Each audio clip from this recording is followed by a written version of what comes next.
bills and money, when we prayed and cried and cried and prayed and prayed and cried some more, but nothing seems to work in our favor, when it seems like more and more professed Christian leaders have lost their way, when despite the fact in Micah chapter 6 verse 8, God says that he requires that we love mercy, do justice, and walk humbly before him continually, folks seem to do the exact opposite, or some might say we are living in chaotic times. Yet there is hope. Turn to your neighbor with a smile and say there's hope. Somebody say there's hope one more time, because I don't think you got it. What I love about this declaration, y'all, I will remain confident in this, I'll see the goodness of the Lord in the land of the living, is that David in Psalm 27 seems to be in no position to make such a declaration. Yeah. It's a bold statement, but he doesn't even have in the position to make a confidence remark. You see, in fact, Psalm 27 is a prayer of deliverance from the lips of King David to God. Deliverance from his adversaries that want to bring him down. Listen, y'all, that want to take him out. Matter of fact, verse 3 reads this: though my enemies besiege me, though war break out against me, then I will still remain confident. See, David was in trouble. Yes. And yet, in the midst of the storm that was brewing up against him, he spat words of strength and force. I heard somebody in the back say, "Where does this confidence come from?" I'm so glad you asked. Because maybe there's someone here today who finds themselves or their loved ones in a chaotic situation, a desperate dilemma. If we were honest with ourselves, Christianity isn't an easy thing to do. We often find ourselves in chaotic situations and desperate dilemmas with our adversaries trying to bring us down, trying to take us out. But here's a couple of things I think David understood back then that if we'd understand now, we probably have some confidence in the midst of our feelings. First of all, it's imperative. Somebody say imperative. It's imperative that we remember who it is that we serve. Psalms 27, David is not talking to his friends, y'all. He's not chatting with his coworkers. He's not busting it up with his buddies. He isn't venting to his family. He certainly ain't using social media. David, in the midst of chaos, on the brink of war, he went directly to the Father. Verse 1 reads this: the Lord is my light and my salvation. Whom shall I be afraid? Beloved, if we want to keep our confidence, or perhaps gain some confidence in the midst of chaos about witnessing God's goodness in the land of the living, then we've got to go back to the source and recognize who our Father is. Let me paint this picture for you. So it's 2013, right? It's Thanksgiving. And my youngest niece is being brought to the Thanksgiving dinner by my eldest sister, who happens to always be late to these things. And so my nephews get out of the car, my sister gets out the car, I'm standing on the porch. My niece, my brother-in-law left my niece out, and she's 3 years old, right? So she's this big, and I'm standing on the porch, right? And I see her, and she's running towards me, and I'm smiling because of course she's running towards me. I'm her favorite auntie. But when she gets about 50 feet away, I realize that she's not running because she's happy to see her auntie. She's running because the family dog is chasing her. She gets into leaping range. She jumps into my arms. She's kicking and screaming. The dog is barking and jumping at her heels. She looks at me. She looks back at the dog. She's kicking and screaming. The dog is barking and jumping at her heels. She looks at me. She looks back at the dog. Then she takes one good look at me. She looks back at the dog. And she mustered up some type of confidence in her 3-year-old voice. She says, "Now leave me alone."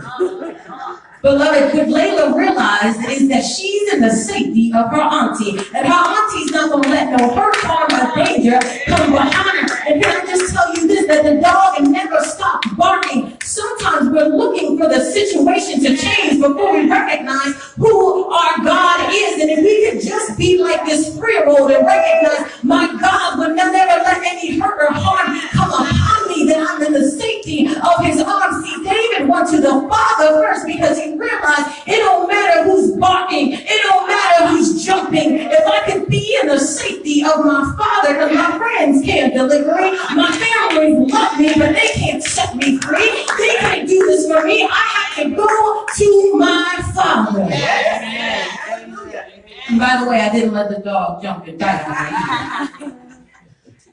Beloved, it is imperative in order to gain or perhaps keep the confidence in the midst of chaos. We've got to remember this, and this is serious. We have only known God to be faithful. Yes. That's all we know him to be. We have literally only known him to be faithful.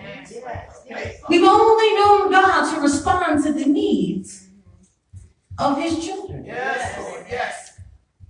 Perhaps David understood that if he needed to tap into some confidence, maybe he needed to meditate on who God's been to him.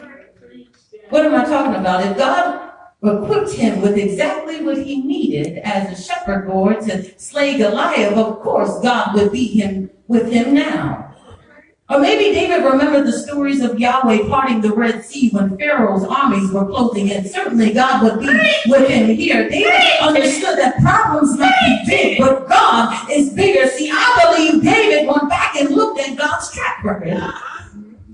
And if we were honest, we as a people might need to look back at God's track record and know that we serve a God who is undefeated since the beginning of the time. I just want to encourage you that we serve a God that delivers his people not one time, but every time. And if we could just take a moment in the midst of chaos to look at his track record, even with us as a people, we'd be reminded of a couple of things. What am I talking about? When we were plagued with the inhumane brutality of slavery in this country, God responded with the Emancipation Proclamation. Who remembers the injustices of the Jim Crow segregated South? God responded with the Civil Rights Movement. There was a man named Nelson Mandela that God raised up to combat the apartheid in South Africa, when the quality of access for higher education was not available for people who look like me and who look like you. God raised up some AME preachers and some Methodist preachers to start colleges that continued education and the nurturing of beautiful black minds. Some, if I just pass this microphone around in this room, you guys have testimonies of God's faithfulness even when we lack faith.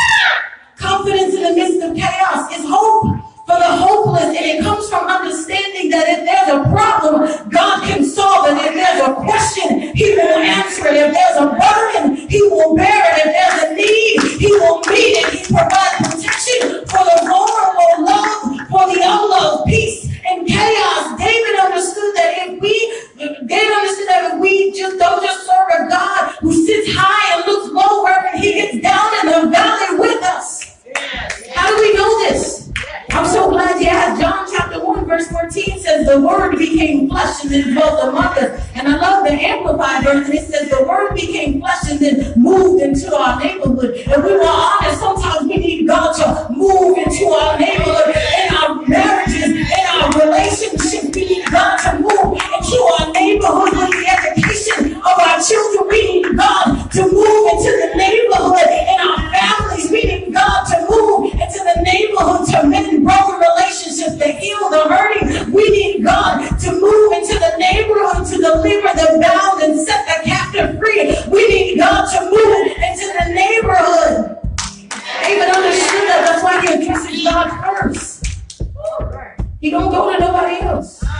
Too often times if we're really honest with ourselves, the reason why we're talking to folks about our situation is because we want comfort, not solutions. David wasn't looking for comfort, he was looking for an answer. And I love it. He makes this declaration, and he's about to be taken out. He didn't wait for God to rescue him before he declares God's goodness. Too often we're going to testify after